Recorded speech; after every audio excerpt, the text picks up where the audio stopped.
Mr. President, Secretary General, Your Excellencies, it should not be lost on anyone that the minerals on which the world depends to move industry and manufacturing are mostly available in Africa. And yet we, who own these fundamental resources by birthright, have remained poor, whilst our minerals have brought vast wealth to nations and peoples outside our continent.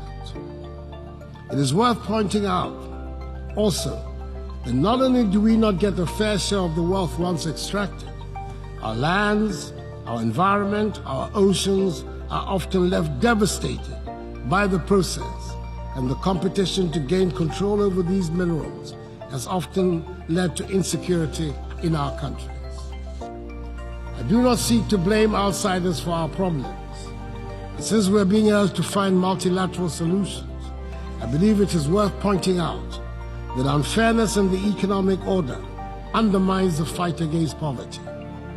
Indeed, the flight of capital is continuing the foreign exploitation of Africa, represented by colonialism and imperialism.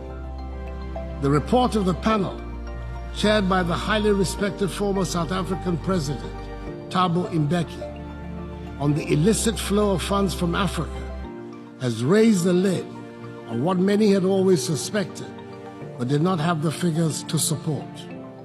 According to that report, Africa is losing annually more than 50 billion United States dollars through illicit financial outflows. Collaboration is certainly needed amongst nations of the world to stop this rape of Africa. Mr. President, the fight to eradicate poverty is instinctively linked to quality education, the second part of the problems identified for special attention during this General Assembly meeting. Wherever quality education is available, there's usually prosperity. Throughout the ages, education has been the most equitable source of providing opportunities and has provided the fastest and most reliable route out of poverty. This year is the 50th anniversary of the historic landing on the moon, which was a seminal event that celebrated scientific achievement and humanity's triumph. The image that has stayed with me since I was 25 years old, and which still brings me true awe and wonder, is that picture of the Earth taken from the vantage point the astronauts had, which showed clearly the truth of the one world that we inhabit. We could try to delineate our borders more clearly. We could make clearer distinctions on the basis of color, race, language, and creed.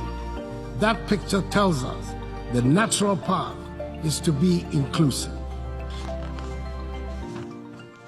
In my part of the world, we do not argue over what constitutes poverty. We know it, we live with it, feel it, and it is a daily reality. As the old saying goes, birds sing not because they have answers, but because they have songs. There might not be any one answer to the theme of this 74th General Assembly, but the hope is that the discussions point us to the possibility of a new world in which collaboration between the nations and peoples is on such a scale that one can dream of and achieve a sustainably prosperous world. I thank you for your attention.